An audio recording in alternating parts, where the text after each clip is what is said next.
Good morning students. हमने अपनी previous classes में जेनेटिक कोड के बारे में अध्ययन किया है और आज हमारा जो टॉपिक ऑफ डिस्कशन रहेगा वो है प्रोटीन संश्लेषण की प्रक्रिया की या ट्रांसलेशन प्रोसेस का अध्ययन। ट्रांसलेशन या अनुलेखन जो होता है वो वह प्रक्रिया है जिसमें कि mRNA को डीकोड करके एक पॉलीपेप्टाइड चेन का निर्माण होता है। ये सब हम जानते हैं कि ये जो प्रक्रिया होती है प्रोटीन सिंथेसिस की वो कहाँ होती है, राइबोसोम्स में। जो सेल ऑर्गेनेल्स रिस्पॉन्सिबल होते हैं इसके लिए, जो कोशिकांग इसके लिए आवश्यक होता है वो है राइबोसोम, जो कि साइटोप्लाज्म में प्रेजेंट होता है। तो जब भी mRNA कोडिंग के बाद साइटोप्लाज्म में रीच करता है तो ये प्रक्रिया शुरू होती है और tRNA इसमें मुख्य होता है। ये है डायग्रामेटिक रिप्रेजेंटेशन जो भी हमने बात करी है कि जो DNA है वहाँ से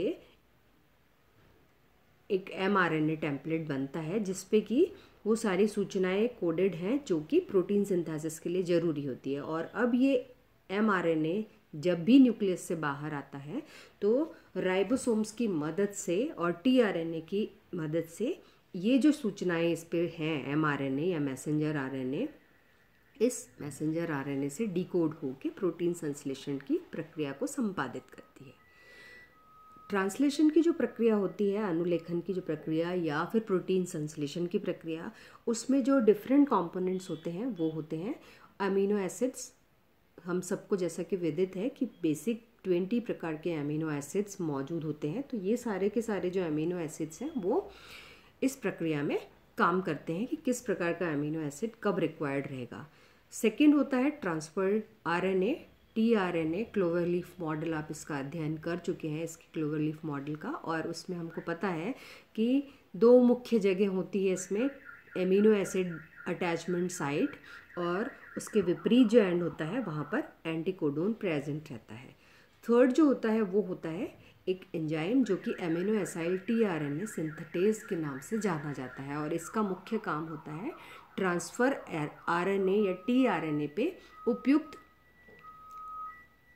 एमिनो एसिड को अटैच करना। फोर्थ जो होता है मैसेंजर आरएनए, mRNA जिसको कहा जाता है। इस mRNA का काम क्या हो रहा है, DNA से जो सूचनाएं हैं वो लेकर ये साइटोप्लाज्म में आ जाता है। फिर जो राइबोसोम है वो हम सभी जानते हैं कि प्रोटीन संश्लेषण के स्थल होते हैं साइटोप्लाज्म में, और कुछ प्रोटीन फैक्टर्स होते हैं। इसके अलावा सोर्सेस ऑफ एनर्जी के रूप में ATP और GTP भी इस पूरी प्रक्रिया में शामिल होते हैं। अभी जिसकी हम बात कर रहे थे ये है cloverleaf model of transfer RNA. इसके डायग्राम में जैसा आप देख सकते हैं ये है 3 प्राइमर एंड जो इसका है उस पर अमीनो एसिड अटैचमेंट साइट जहाँ पर कि अमीनो एसिड बाइंड होते हैं, और इसके विपरीत होता है anticodon loop. Amino acid binding site 3 primer and पे प्रेजेंट होती है और जो एंटीकोडोन साइट है वहाँ पर मैसेंजर आरएनए अटैच होता है। 3 प्राइमर एंड जो tRNA का होता है वो फिर से हम बात कर रहे हैं कि एमिनो एसिड बाइंडिंग साइट है, और इसके ऑपोजिट एंड वो कॉम्प्लीमेंट्री कोडोन जो mRNA पे होता है उसके साथ इंटरेक्ट करते हैं। एक हम पिछली क्लास जो जेनेटिक कोड जब हम पढ़ रहे थे तो वॉबल हाइपोथेसिस के बारे में हमने पढ़ा था कि जो एंटीकोडोन है उस पे जो थर्ड न्यूक्लियोटाइड बेस होता है वो वॉबल बेस की तरह काम करता है। वॉबल बेस क्या होता है, जो दो बेसिस हैं जो XY से डिनोट हो रहे हैं इस डायग्राम में, ये सारे स्ट्रिक्टली फॉलो करते हैं वॉटसन एंड क्रिक मॉडल जो होता है ना, कि एक जो बेस है नाइट्रोजनस बेस उसका जो बॉन्डिंग होती है वो किस तरीके से स्ट्रिक्टेड होती है कि एडेनिन होता है वो किससे बाइंड होगा, साइटोसिन किसके साथ बॉन्डिंग करेगा। जबकि जो तीसरा नाइट्रोजनस बेस है वो इस रूल को फॉलो नहीं करता है, जो कि रेड ब्लॉक्स में यहाँ पे रेड रेक्टेंगल जो लाइंस हैं उनमें बंद है और पिंक कलर में दिखाया गया है। तो एंटीकोडोन पे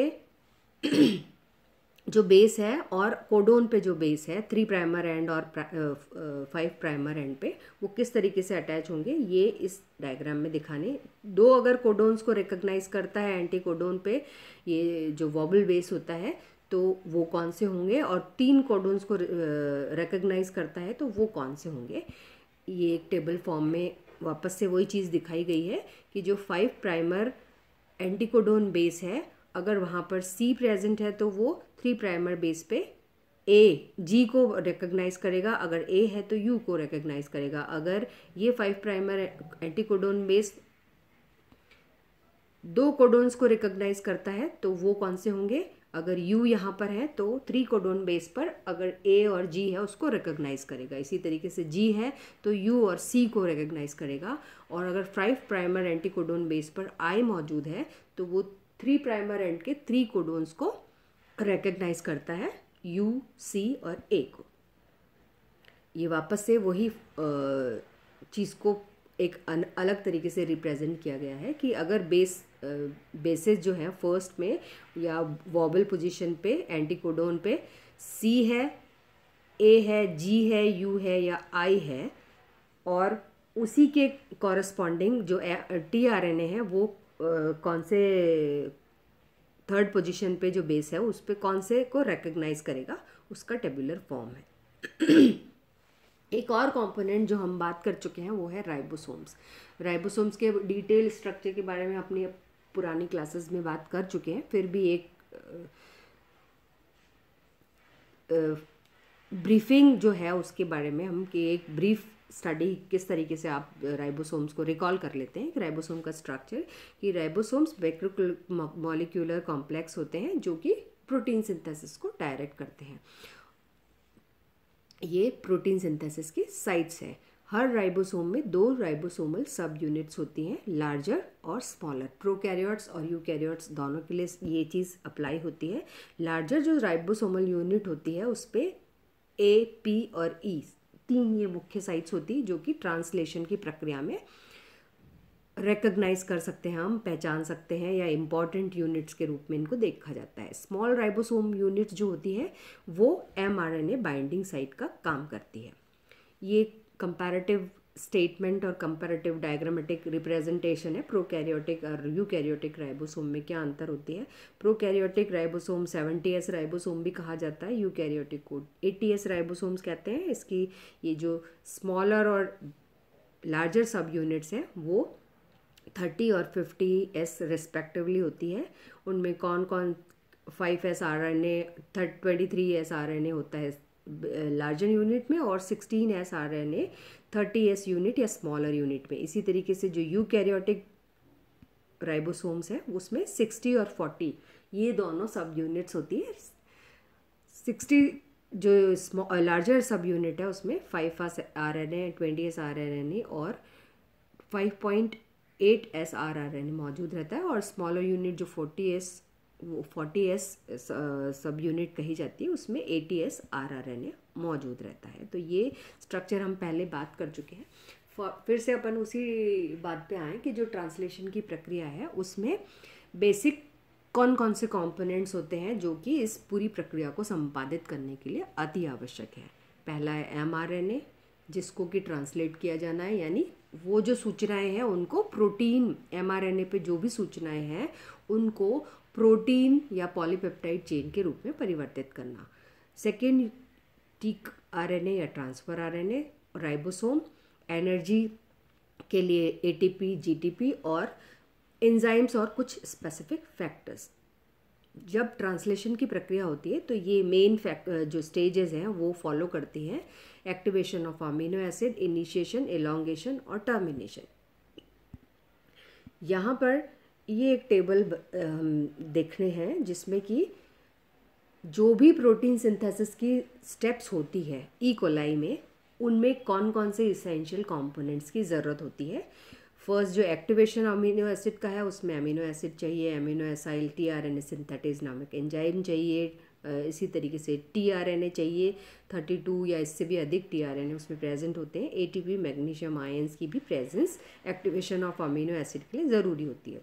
ई कोलाई में जब इनिशिएशन प्रक्रिया होती है तो mRNA N formyl methyl tRNA initiation codon in mRNA जो होता है वो AUG होता है। 30 और 50S राइबोसोमल यूनिट्स होती हैं। इनिशिएशन फैक्टर 1, 2, 3 जीटीपी और मैग्नीशियम आयंस रिक्वायर्ड होता है। इसी तरीके से जो इलॉन्गेशन प्रक्रिया है वहाँ पर जो कंपोनेंट्स रिक्वायर्ड होते हैं वो होते हैं 70S राइबोसोम इनिशिएशन कॉम्प्लेक्स जब बन चुका होता है इसका, फिर इलॉन्गेशन प्रक्रिया में ये चला जाता है। एमिनो एसाइल टीआरएनए स्पेसिफाइड जो कोडोन्स होते हैं और कुछ इलॉन्गेशन फैक्टर्स जिनके नाम होते हैं EFTU, EFTS, EFG और GTP और मैग्नीशियम आयंस फिर से यहाँ पर रिक्वायर्ड होते हैं।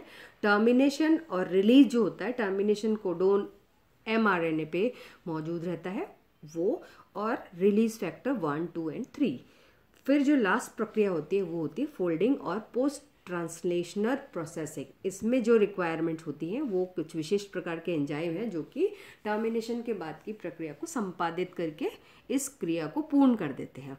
कोफैक्टर्स हैं, कुछ और कंपोनेंट्स हैं, वो इनिशिएटिंग जो रेजिड्यूज़ है उनको रिमूव करने या हटाने का काम करते हैं। इसी तरीके से कुछ सिग्नल सीक्वेंसेस होते हैं, कुछ प्रोटियोलाइटिक प्रोसेसिंग होती है, मॉडिफिकेशन ऑफ टर्मिनल रेजिड्यूज़ जो होते हैं वो कंपोनेंट्स होते हैं, attachment of phosphate, methyl carboxyl, carbohydrate और प्रोस्थेटिक ग्रुप्स। ये जो कंपोनेंट्स हैं वो लास्ट जो स्टेप होता है वहाँ पर काम आते हैं। एक्टिवेशन ऑफ अमीनो एसिड किस तरीके से होता है कि जो अमीनो एसिड है वो टीआरएनए पे बाइंड हो जाता है। अब ये जो प्रक्रिया है वो 2 स्टेप्स में होती है। पहले जो अमीनो एसिड है वो एटीपी के साथ बाइंड होता है अमीनो एसाइल टीआरएनए सिंथेटिस की प्रेजेंट में, और अमीनो एसाइल एएमपी का निर्माण करता है कि इनऑर्गेनिक फॉस्फेट रिलीज हो जाता है। सेकेंड स्टेप जो होता है वो अमीनो एसाइल एएमपी टीआरएनए से जुड़ के, एंजाइम वही होता है अमीनो एसाइल टीआरएनए सिंथेटिस, और अमीनो एसाइलेटेड टीआरएनए का निर्माण करती है और एएमपी बन जाती है। यानी एक इनऑर्गेनिक फॉस्फेट जो एनर्जी था बॉन्ड वो यहाँ पर पूरा यूज़ हो जाता है। ये इस तरीके से आप देख सकते हैं कि जो 3 प्राइमर एंड होता है टीआरएनए का, वहाँ पर एक अमीनो एसिड जुड़ गया है और जो टीआरएनए है वो अब एमिनो एसाइलेटेड टीआरएनए बन गया है। Amino acyl tRNA synthetase 2 categories में प्रेजेंट होते हैं। फर्स्ट जो क्लास 1 कही जाती है वो मुख्यतः मोनोमेरिक होते हैं और इनका जो कार्य करने का तरीका होता है वो ये एसाइलेट्स करते हैं थ्रू 2 प्राइमर हाइड्रोक्सिल एंड पर।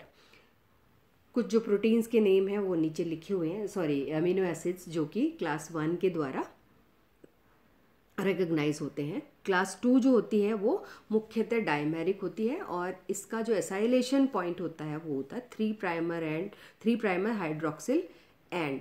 और इसमें भी कुछ विशिष्ट जो 10 प्रकार के 10 की कैटेगरी हैं वो अमीनो एसिड जिनके द्वारा